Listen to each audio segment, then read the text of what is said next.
Leo saa 11 alfajiri nimefanya ziara katika baadhi ya vituo vya mabasi yaendayo kwa kasi kuanzia Gerezani hapa Kimara, na nikitoka hapa naelekea pale Mbezi mwisho.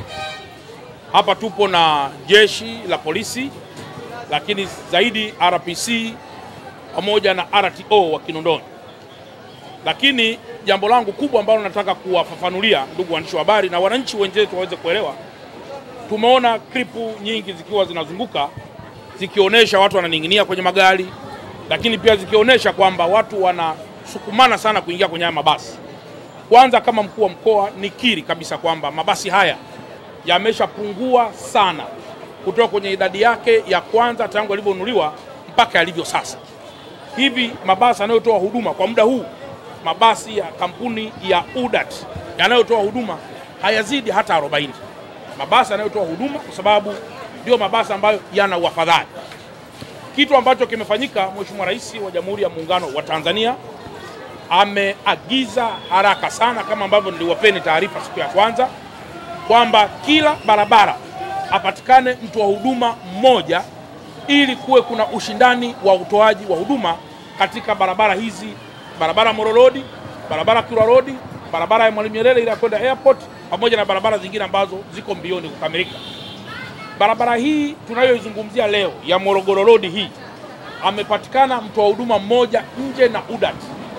Maana yake ni kwamba kwa muda huu, muda sio mrefu, mabasi yataingia, mabasi ambayo yatakuwa ni kampuni tofauti na UDAT.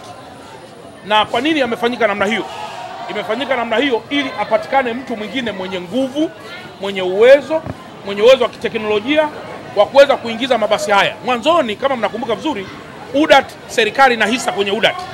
Hata tukaona hapana, ni vizuri mabasi haya sasa yakaendeshwa na kampuni binafsi ambao watakuwa na uwezo mkubwa wa kusimamia masuala yote yanayohusu upakiaji wa abiria. Lakini barabara ya Kilwa Road, ndugu zangu waandishi wa habari, na yenyewe tulisema ifikapo tarehe 15 mwezi wa 8 kutakuwa tayari kuna mabasi mapya yanayoingia kutoka nchini China. Ninayo furaha pia kuambia kwamba kweli ilipofika tarehe 15 magari yote yalikuwa yako kwenye bandari ya Dar es Salaam. Baada ya hapo ilikuwa ni kuanza kushughulika na masuala mengineyo, ikiwemo mambo ya import duty, mambo ya VAT, ili tuweze kuyatoa kwa release order moja ya mabasi yaweze kufanya kazi. Mabasi ya kampuni ya Moffat kwa njia ya Kilwa Road yaliyokwisha fika mpaka sasa yako 151, na mara ya kwanza tarehe 15 yaliingia mabasi 99. Hivi ninavyozungumza tumeyatoa yote bandarini, yako kwenye yadi ya pale Mbagara, ili kuyapata vibali vyote maalum na yaweze kuingia barabarani. Ninayo furaha pia kuambia kwamba Mungu akijalia, kwa namna ambavyo Mheshimiwa Waziri Mkuu amepata pia maelekezo kutoka kwa mamlaka na kutusimamia sisi, wiki hii mpaka wiki ijayo mabasi ya kampuni ya Moffat yatakuwa tayari yamekwishaingia barabarani kwa ajili ya kufanya kazi kwa ile njia Mbagala.